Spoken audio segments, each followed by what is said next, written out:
Rim, depuis 2016, donc je rebondis et je reviens sur cette appellation de lecture performée. Donc tu pratiques ça depuis 2016 au bordel de la poésie de Paris, c'est ça? Et tu es régulièrement invité à des festivals. Moi, j'aimerais bien avoir ton avis par rapport à cette indiscipline, comme appelé Capitaine Alexandre. Alors oui, sur la question de la recherche dans l'art, dans l'écriture, je plus sois. En revanche, je vais juste rajouter un petit quelque chose, c'est que pour moi, je n'ai pas de problème à me classer, par exemple, et à me dire poétesse, parce que pour moi, cette affirmation permet d'avancer, de me positionner. Ça me arme, ça me donne des outils, ça me donne c'est vraiment une sorte de positionnement qui me permet d'être plus facilement lisible en fait. Parce que en effet, le public de manière générale aime bien classer pour comprendre plus facilement. Et ça ne me dérange pas en fait, ça ne me dérange pas de rester lisible, compréhensible, parce que à partir du moment où on décide de partager ce qu'on fait, de ce qu'on écrit, je pense que c'est important aussi de prendre la question de la réception, de comment on est vu, comment on est compris ou pas, d'essayer de se situer pour se rendre accessible. Pour moi, cette question d'accessibilité est importante.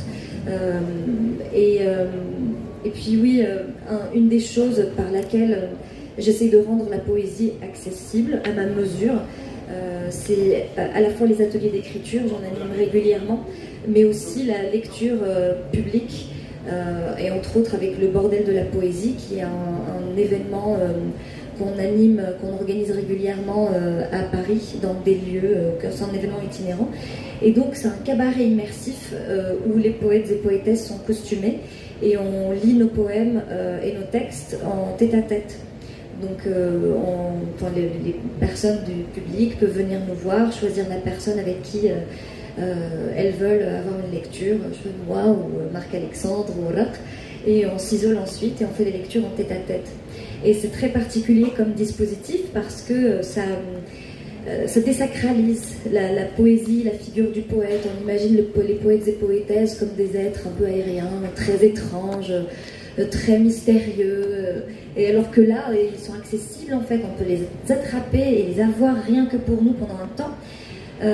Les personnes donc se permettent aussi de poser des questions, de nous demander de redire un texte, enfin redire certains vers, parce que parfois quand on fait des lectures publiques avec des personnes qui sont assises et nous en face, comme ici en l'occurrence, ça peut être intimidant aussi.